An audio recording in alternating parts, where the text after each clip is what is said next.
Olá, seja bem-vindo ao nosso canal.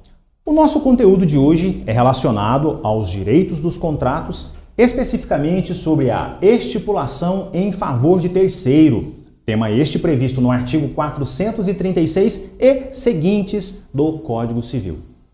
Antes, porém, eu gostaria de convidá-los. Inscreva-se no nosso canal, deixe lá o seu like, compartilhe esse vídeo e ative o sininho de notificações para que você receba os próximos conteúdos. Mas vamos lá. Estipulação em favor de terceiro. Um exemplo muito simples, muito elucidativo, é aquele em que você foi até determinado banco e contratou lá um seguro de vida, e quando você falecer, a sua esposa será beneficiada com uma indenização de X mil reais.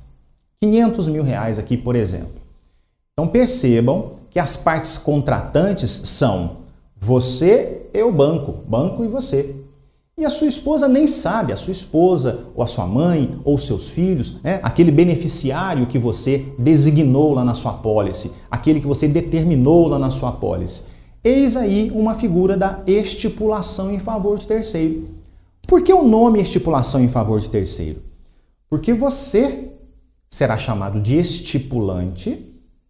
E na realidade, você está estipulando uma coisa em favor de um terceiro, que no caso é a sua esposa, que nem sabe, que desconhece essa figura contratual. A sua esposa não sabe que você contratou e você firmou esse pacto com o banco.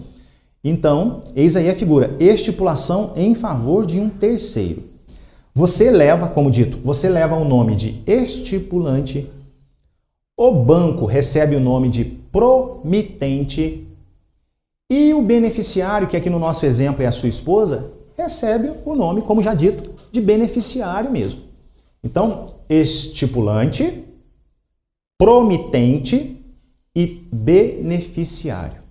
Estipulação em favor de um terceiro. Eu contratei junto ao banco e um terceiro que nem sabe disso será beneficiado quando ocorrer o evento morte. Percebam, e inclusive nós já temos um conteúdo sobre os princípios da teoria geral dos contratos, aqui no nosso canal, princípios da teoria geral dos contratos, e existe um princípio lá chamado princípio da relatividade dos contratos. Em linguagem bem simples, bem coloquial, o que diz esse princípio? Se eu comprei a casa de João e João vendeu a casa para mim, esse contrato é relativo a quem? A nós dois. Princípio da relatividade dos contratos. Ele vai gerar efeito para quem? Efeitos para quem? Para o comprador e para o vendedor. Ó. As partes contratantes. Eu e Paulo, Paulo e eu. Compra e venda de um imóvel residencial. Princípio da relatividade dos contratos. Só que no caso da estipulação em favor de terceiro, essa figura prevista no artigo 436 do Código Civil é uma exceção a esse princípio da relatividade. Por quê?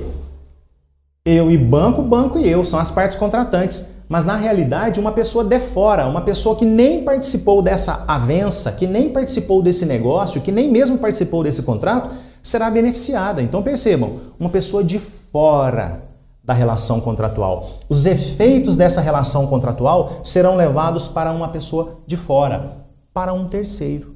Daí o nome, estipulação em favor de um terceiro. Eu, Juliano, junto ao banco, eu estou estipulando em favor de uma terceira pessoa. Ok. Mas aí vem a pergunta. Podemos mudar essa pessoa beneficiada aqui nessa estipulação em favor de terceiro? Sim.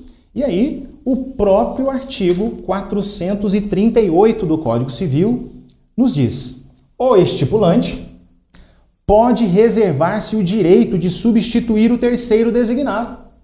Substituir o terceiro designado no contrato, independentemente da sua anuência e do outro contratante.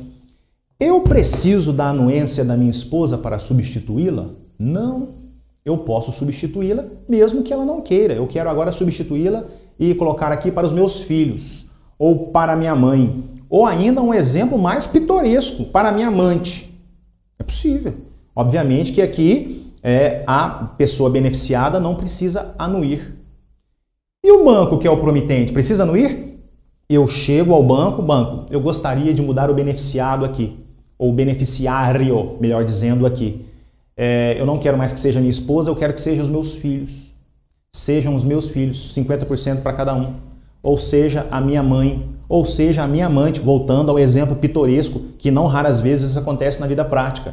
O banco se opõe, não poderá se opor, é direito meu. Eu posso modificar o beneficiário aqui sem a anuência do beneficiário e sem a anuência do próprio banco, que é o promitente. Então, o próprio artigo 438 me dá esta faculdade, me permite esta mudança.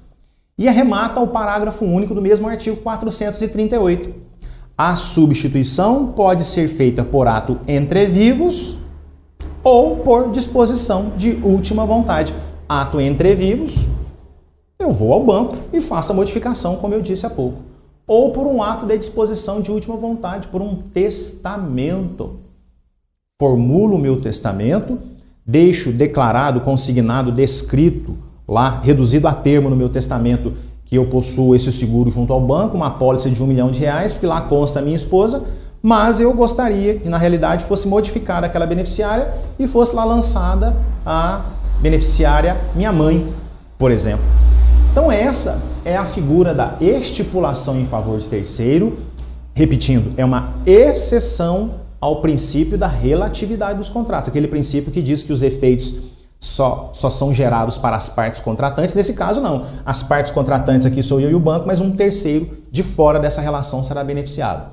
Repetindo os nomes: estipulante, promitente e beneficiário. Ok? Artigo 436 e seguintes do Código Civil. Um grande abraço, inscreva-se no nosso canal e até os próximos conteúdos.